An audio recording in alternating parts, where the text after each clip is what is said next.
Signor Colander.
¿Trae algo que declarar? ¿Licores, perfumes? No. Ahora está. Atención. ¿No ve que es un policía inglés? Privilegio especial. Good morning, señor. Good morning. Un portero que lleve todo a mi coche. You will be thirsty. We can refresh you while the luggage goes to my car. That one's not mine. Would you like it? No? Muy bien. Gracias. El equipaje inmediatamente. Policía, me veo yo en la nariz que un policía. ¡Portero! Daiquiri, whisky, Coffee, black. está reservada. Perdone usted. Café solo en cognac. Rum in your coffee? Just coffee. My name is Grant, Detective Superintendent Grant. But of course. You play your part well, Superintendent Grant. Gracias. Your uncle, Colonel Pardo, expects me at 9 o'clock at police headquarters. I'd like to drop my luggage at the hotel first. You are not in London now, my friend. Why hurry? Lieutenant Mora, one of our agents, has been tortured and murdered. I thought you would want to see this. A copy of the pathologist report. It's most interesting. All 11 wounds were inflicted in a very short space of time, something like 20 minutes, and then... That means that Colander talked quickly. When an agent talks quickly, he talks a lot. I'm not here only to find out who killed him, but how much he told them. That makes 2. Yes. The other was the April before last, James Bancroft. Also one of us. Yes, mutilated in the same way. And also... Carlanda was sent down here to find out what happened to Bancroft. And now you have been sent down to find out what happened to Carlanda. And I will. One of the things M9 sent you out here to do was to make sure of me. Investigate El Teniente Mora, they said, but discreetly. In view of the lack of security you've provided our people lately, I don't see you have any need to complain.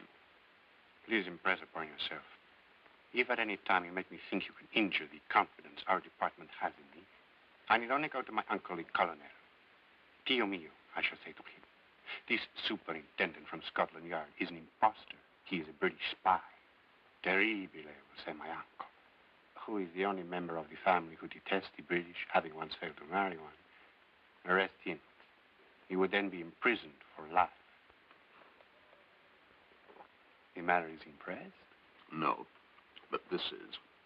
If Bancroft doubted your reliability, you might have silenced him, and Colander for the same reason. Claro.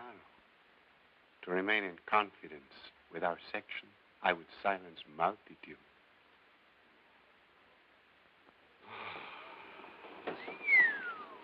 Que guapo. French. No, that's American. How can you tell? She sat next to me on the plane. Oh. Que suerte. What name? What hotel? Forgot to ask. Oh. 2 telephone calls and then we can go. Un moment.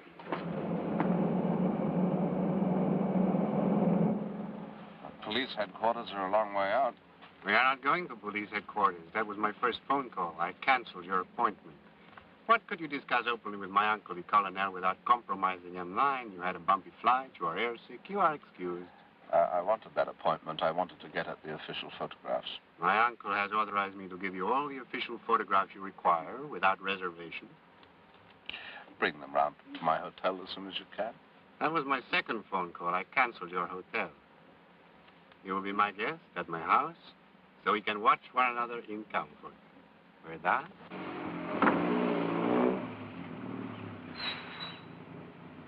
Is this your house? No. This is the house where Robert Corralanda lived, and to which his body was driven last Friday night in his own car. At least that is the immediate theory. You disagree with it? It does not give my uncle the colonel enthusiasm. He is constructing another theory, that Mrs. Corralanda put her husband's body in the car and waited for his servants to find it when they arrived. They live out. Permite?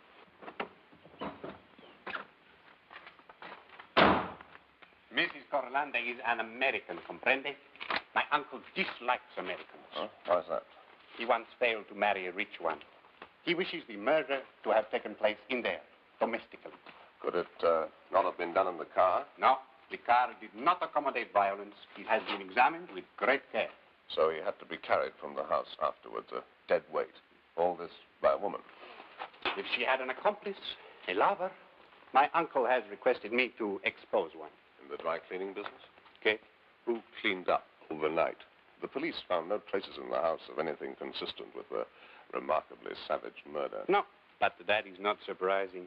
Let me show you. You know, the two killings are impressively similar. Except that Mrs. Bancroft is not an American. Did your uncle suspect her, too? But of course, she is an Australian. What's he got against them? He married one. Did your uncle turn up any evidence that Mrs. Bancroft had a lover? No, but I did. It was in none of your reports to M9. It wasn't in any of my reports to my uncle either. Similarly, on this occasion, I am not reporting, comprende? Oh? That Mrs. Corralanda has no more virtue than Mrs. Bancroft. When did you find that out? Oh, amigo mio, I knew these things some months before. I am responsible for the security of all our agents on the island, so I investigate continuously. And you continuously turn up the fact that the wives had lovers. Oh, it's not unusual for the wives of Englishmen in the tropics. Some people say it is the heat, but I believe it is simply the Englishmen. Nobody appears to be in. No. Therefore,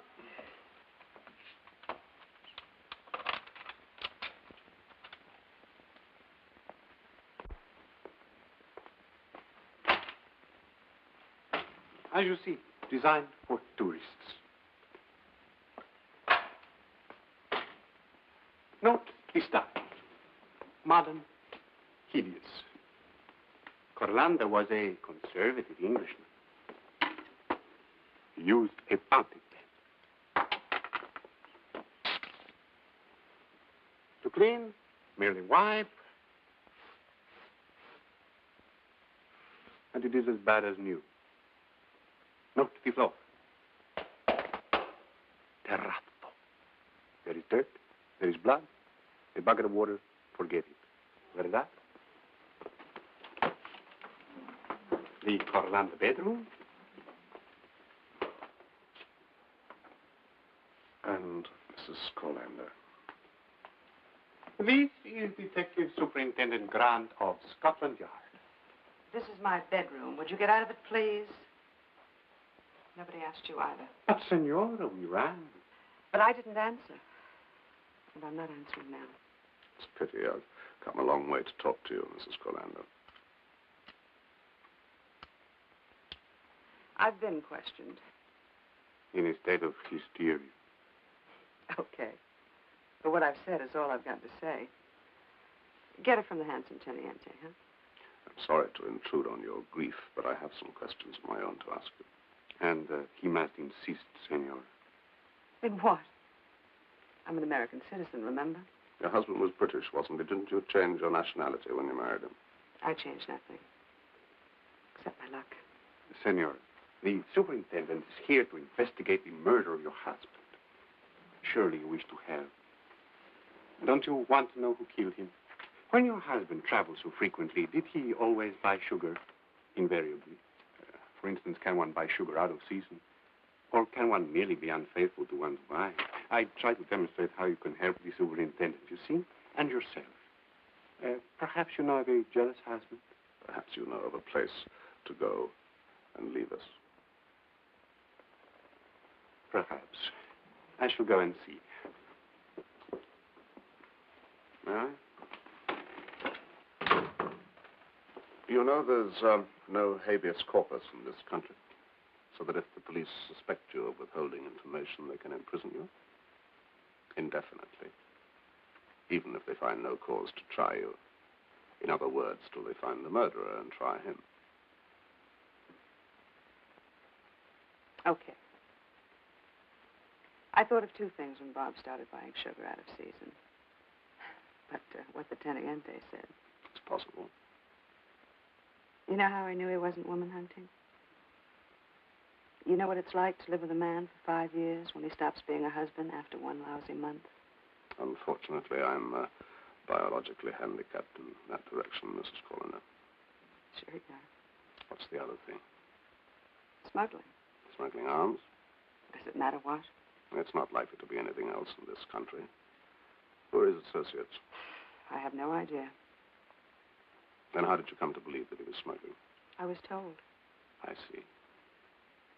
Who was he working with? Look, you go Scotland yarding to a bunch of smugglers. They'll carve you first, then me. Bob was tortured, didn't you know? They'd stretch you out and do the same until you yelled my name, no thanks. They did it to another Englishman called Bancroft, too. See his wife. The police still won't let her off this island. She makes one move, she's in a cell.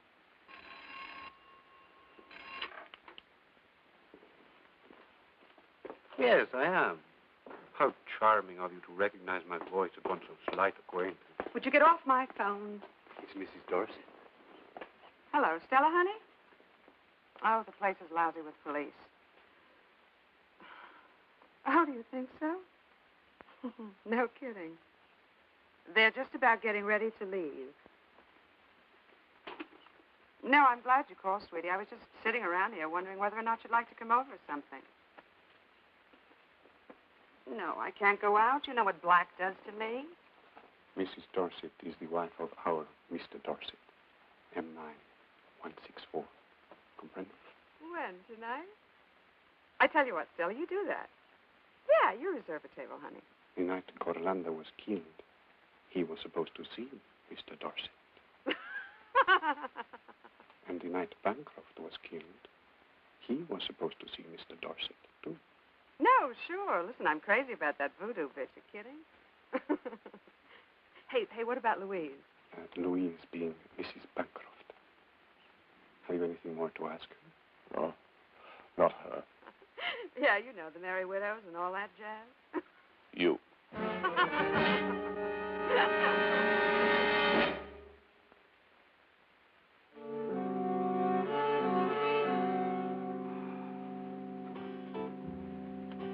My wife.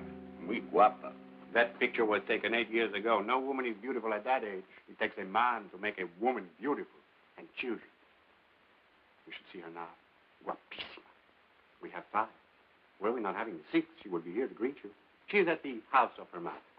This time, it will be a boy. He must be after so many daughters. Siéntese, por favor. You don't look like the father of a large family, Teniente. A man who does not look like a father is the man most often invited to become one. Now, less pleasant things to look at. The photographs you wanted. Bancroft. Corlanda. Mrs. Corlanda was able to tell you anything? She thinks her husband was mixed up in smuggling.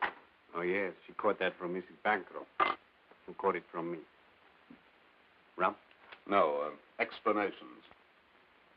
It is how I make the police serve M9 without knowing.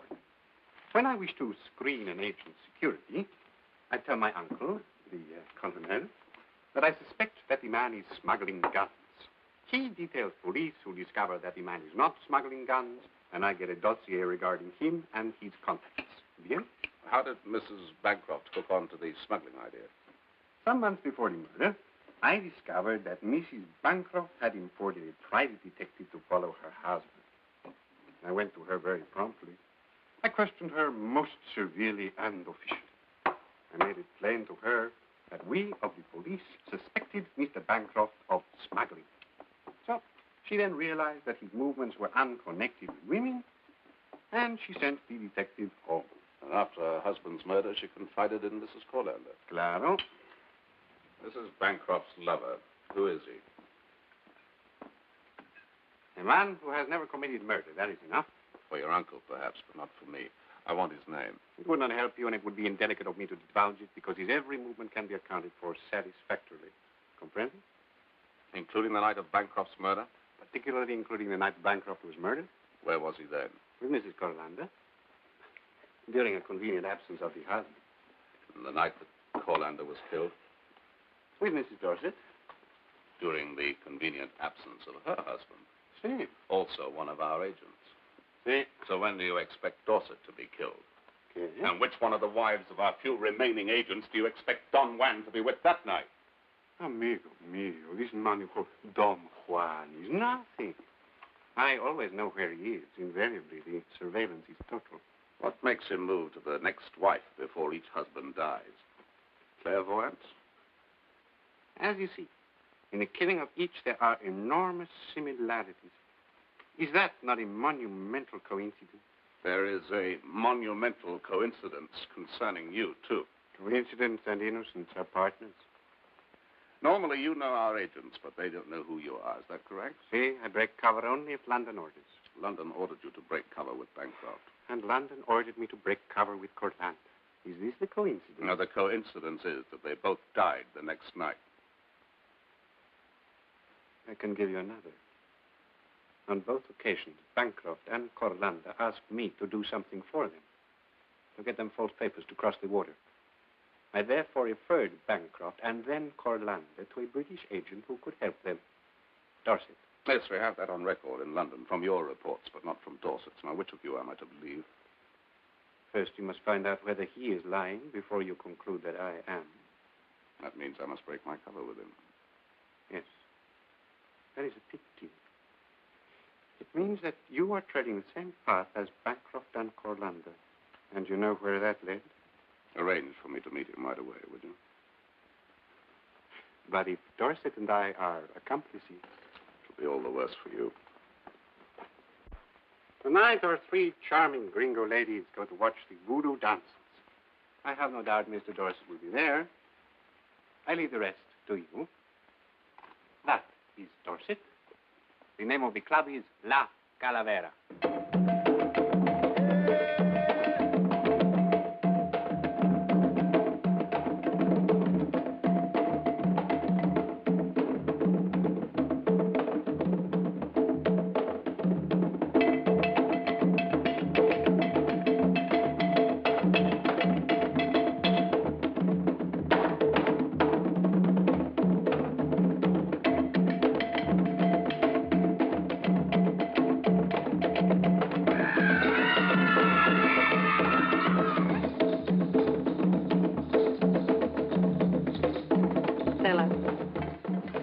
Your husband hardly seems to be enjoying it.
well?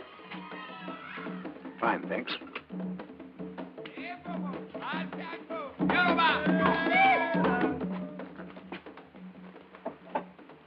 How's the travel business? I know who you are. You represent world travel out here. Do I? And who are you? I move around keeping an eye on world travel representatives. You had a cable from London today. Shall I tell you how it read? Bill, what happened to you? I was bored. You look ill. I hate that stuff. Oh, really, Bill, it's only a dance. It's a pretty phony one, too. Hello there. We haven't met. I'm John Grant. Louise Bancroft. Well, voodoo is a profound and fascinating subject, but how you can get so steamed up about this commercialized vulgarity, I can't imagine. Don't try. Oh, Bill, really?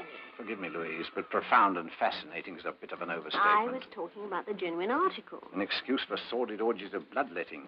Well, that's a flip way of describing an ancient and vital religious belief. We can do without religions that strangle birds and cut animals' throats. Well, there's nothing like that going to happen here. Oh, come on, Louise, darling. He's in one of his moods. Well, goodbye, Mr. Grant. Will you be staying long in Topeka? That depends. Oh, well, perhaps we'll meet again. Perhaps. Goodbye. Sorry about that, Grant. You were saying something about a cable. Oh, yes, it was addressed to you. It read, our representative, 65/L322, will contact you. Appreciate you would give him usual cooperation. Signed, Hobbs, World Travel. So that's who you are. Mm-hmm. Can't imagine why London ordered us to break cover. Perhaps you'll be good enough to tell me what it's all about. It concerns two of our associates, or rather our ex-associates. I don't imagine it had anything to do with voodoo, but they were certainly involved in orgies of bloodletting. They ended up with their throats cut.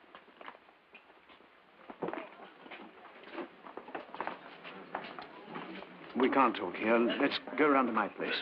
Stella won't be back for some time yet.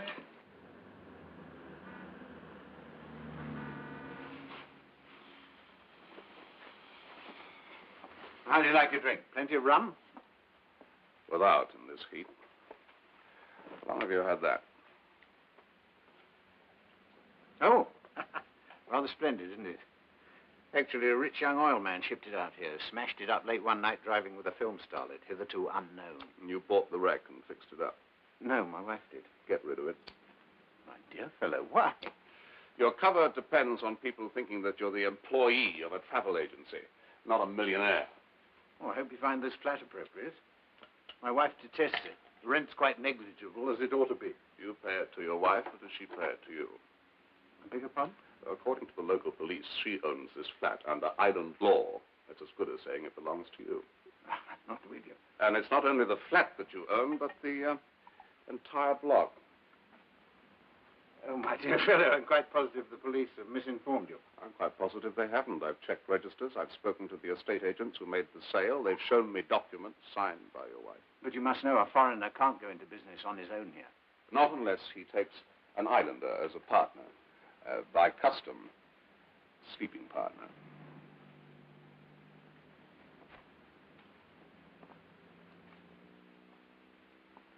She's never said anything about this? Nothing. Ask her about it. I can't. I'm ordering you to. Look here, I won't accept an inquisition about my domestic affairs. Because I'm in M9, it prevents my bettering myself. It's hard lines on my wife, you know, because I can't explain it to her. So, you didn't give her the money for the car, the flat, or the whole block? You're quite aware that I haven't got that sort of money. Who has, then? No intention of finding out. Why not? Because my wife's 25 years younger than I am. I'm very fond of her. The only way I can keep her is by not caging her. Do you understand? If someone's been giving her that much money, don't you think you ought to find out who it is before he buys you out altogether? Nobody's concerned but my own. You can't be an M9 and have a private life, you know. And I shall leave M9. I'm quite serious, Grant. How would you like to go? By resignation or liquidation? Liquidation? What do you know about Bancroft? Bancroft? You mean the man who was murdered a year ago last April? Yes. Oh, I know that he was in fruit. And Corlander, who died 3 days ago? I know he was in sugar. To me, they were both crashing bores. And yet your wife great friends with their widows. Topeka Bay is a collection of small communities. The British is the most clannish of all. One tends to meet willy-nilly. But you learnt they were in M9 only shortly before they died. M9? No, I didn't know that. Didn't you? Do you know who the agent in charge of security is over here? No. Anonymity is the essence of his security, too, isn't it? He arranged a break of cover between you and Bancroft, also between yourself and Corlander. No, nothing like that ever happened. Then he lied to me. You might spend your time more profitably questioning him. I'm only small fry. London hasn't asked me to do anything for over a year. Unfortunately, you have information that is of value to the wrong people at the moment. Oh? What's that? You know who I am. I didn't seek that information. You imposed it on me.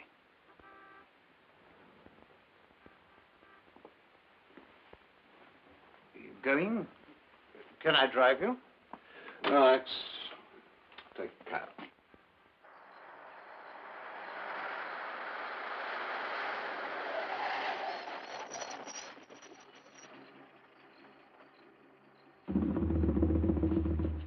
Drive on. Stop further down the road.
Well, again, Mrs. Dawson.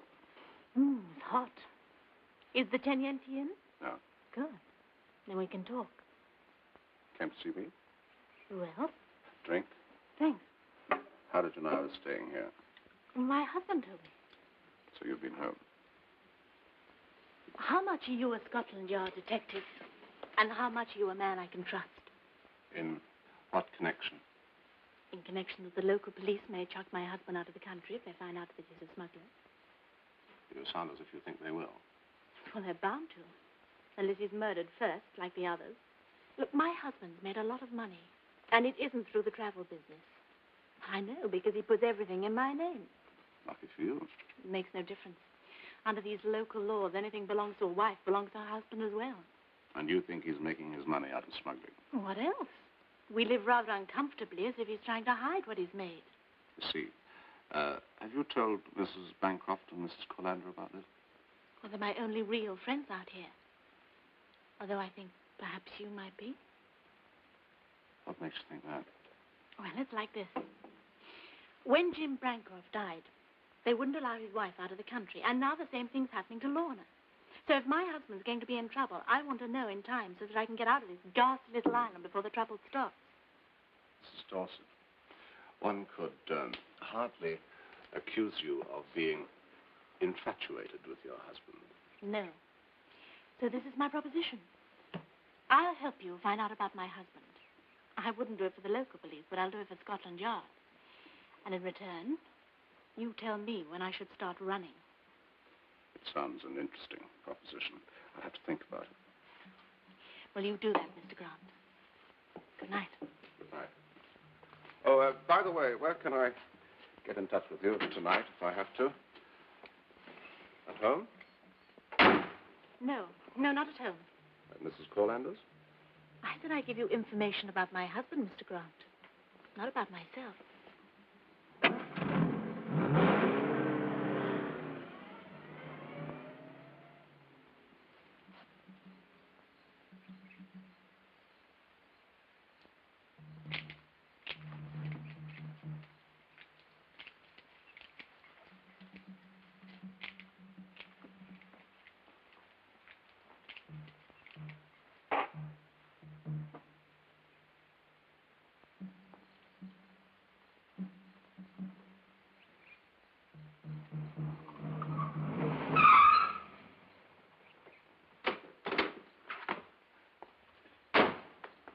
Thank you.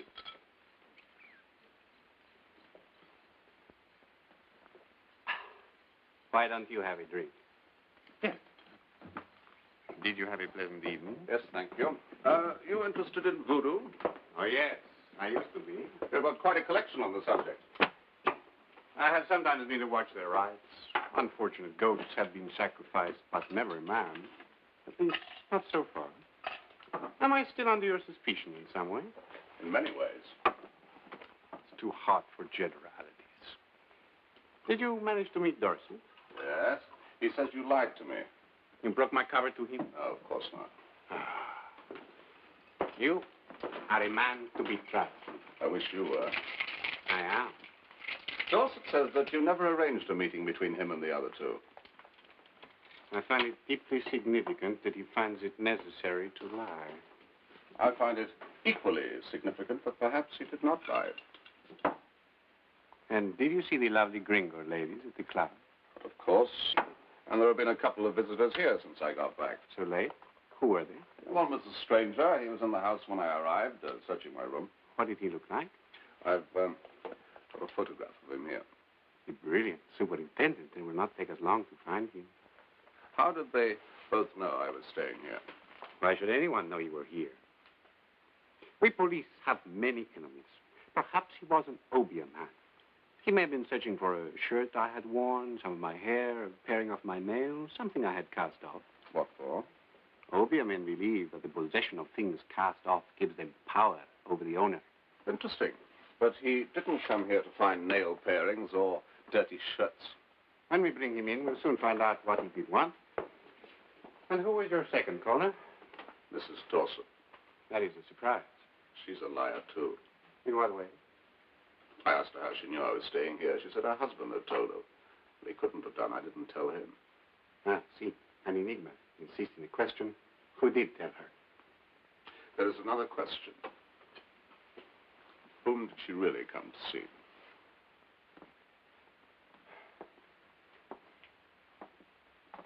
I love my wife, amigo mio. It grieves me deeply that my method of investigating the domestic security of our agents forces me so often to deceive her. I confess only because you know already. Yes, I am Don Juan.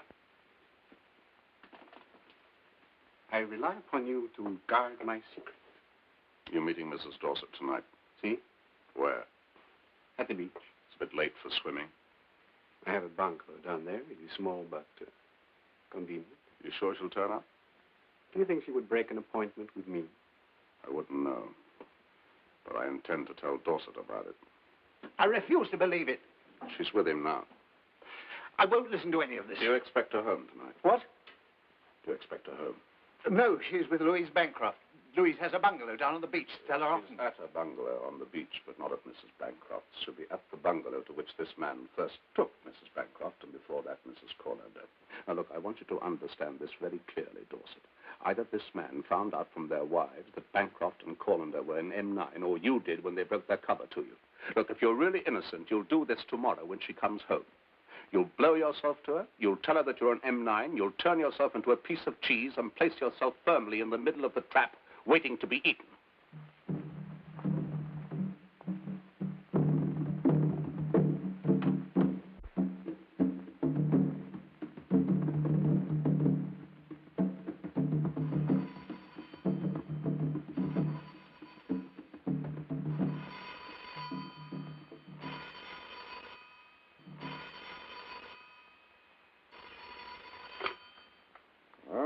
This is Louise Bancroft.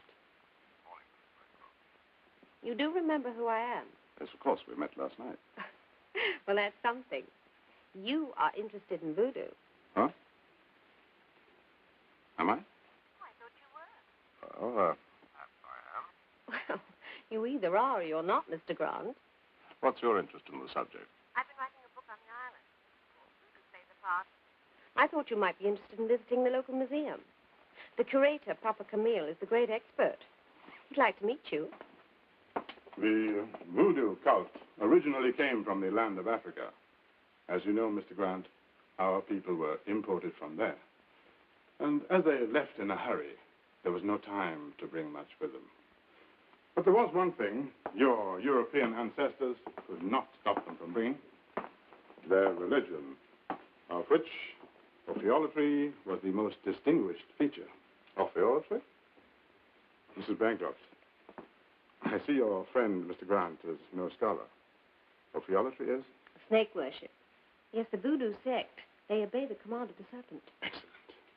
How does the snake convey its wishes? His commands are interpreted by the Mamaloi, that is the Mama or priestess. You smile, Mr. Grant. I'm not smiling. The whites are always ready to snare. But the religion of the primitive peoples is as vital to them as yours is to you. The voodoo drums, the papa, the bula or baby, the mama. You see, the mother is the largest, for in the practice of voodoo, the ladies take the most important parts. There is no more powerful way of calling on the gods than dancing.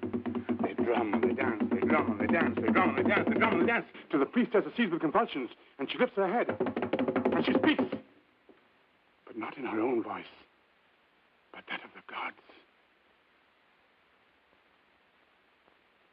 Is there still any form of blood sacrifice? Oh, there is indeed. Sacrifice is their expression of the deepest sentiment and emotion. If the gods are angry, they must be appeased. Blood is caught. Some drunk, some sprinkled over the devotees. But the blood of what in particular? There are those who delight in the flesh of the spotless white goat, but on great occasions, they would call for the blood of the goat without horns. What's that? Goat without horns was their name for a human sacrifice, Mr. Grant. But that was in the past, of course. And that form of sacrifice was soon discouraged by their white masters, who considered it a wanton waste of slave labor. By the way, Mr. Grant, your interest in voodoo, it is sincere? I've been most interested in all you've told me. Then, if you are interested, perhaps you'd like to be present at a meeting of the sect. I could arrange it. It isn't everyone who gets the opportunity, is it, Mrs. Bancroft? It is not. I think it's most disloyal of you. You've never invited me. Well, Mr. Grant? It's very kind of you, Mr. Camille. Unfortunately, I have a very heavy schedule of appointments. So you're not serious? You have been wasting my time, Mr. Grant.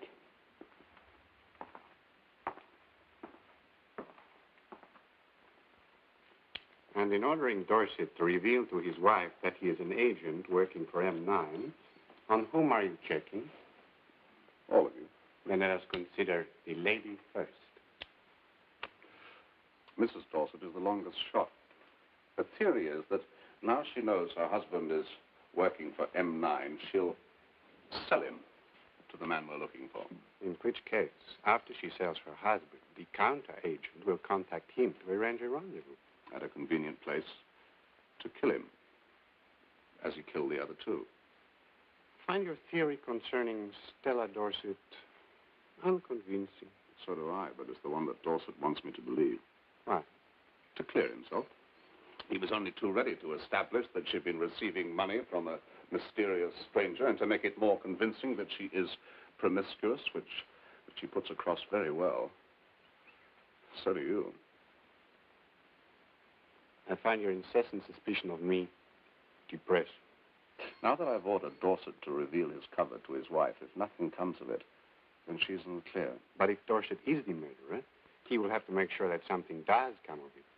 He cannot afford to let you think that his wife is innocent. And he will contact me to say that a mysterious stranger wishes to arrange a rendezvous. And he will ask you to go along with him as his protector? And I will find myself in the trap. Then who is the cheese? You or Dorset? What if you and Dorset are accomplices? You really must learn to trust me, amigo. I'd like to. What if I'm wrong? In that case, you will be a piece of cheese consumed to the last morsel.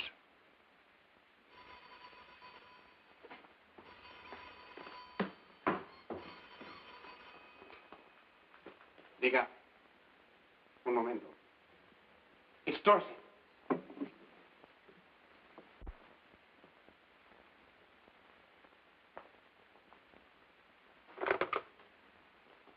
Grant speaking.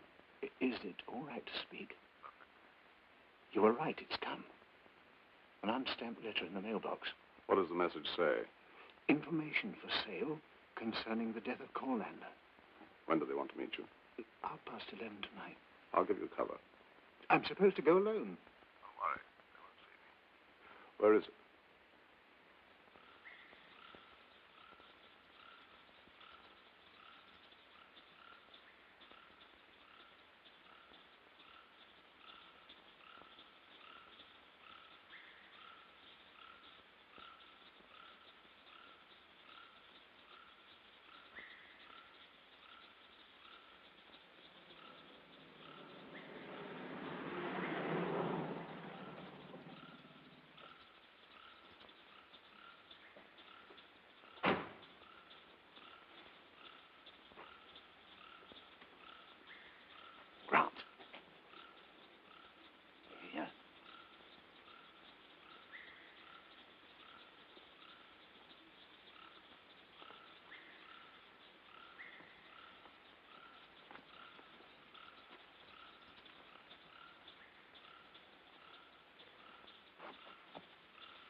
Thanks for standing by me.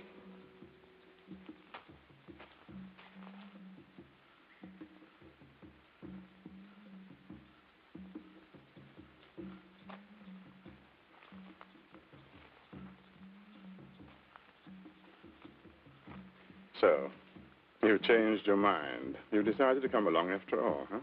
You're laying on some voodoo rites. Oh, no, not tonight. You took the wrong path. The drums are in the next valley. We have other business tonight. You see, I know now that you're not really a Scotland Yard superintendent, just as I am not really a museum curator. We work on opposite sides of the fence. And my people are very interested to know what goes on your side. So perhaps you'll start telling me all about it, huh? Nothing doing.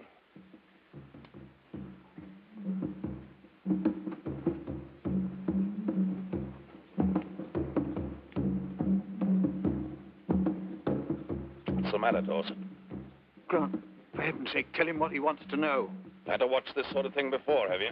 Tell him now and get it over. That's why you couldn't take the dancing. Brought back ugly memories. Bancroft and Corlander, eh? Now, please. You will tell me everything eventually anyway. So to save Mr. Dorset too much distress, it would be a kindness to him to tell us now.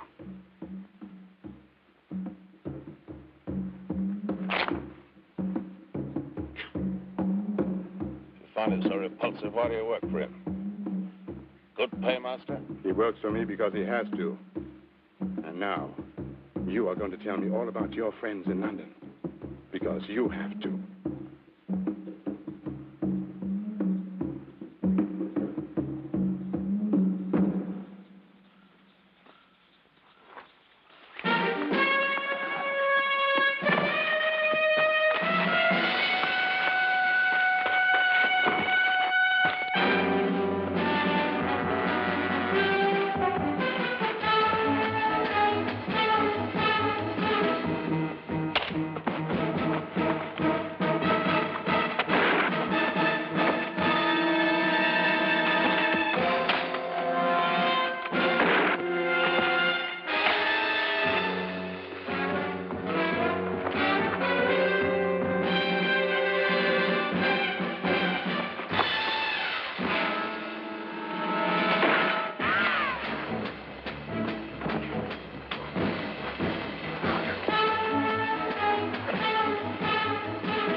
You took your time, didn't you?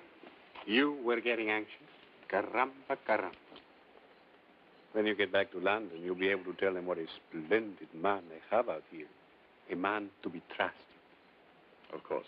And now you will tell your uncle, the colonel, that Mr. Dorset and Papa Camille were involved in gun running. But of course.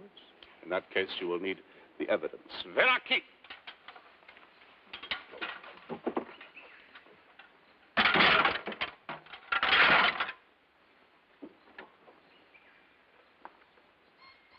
Gracias.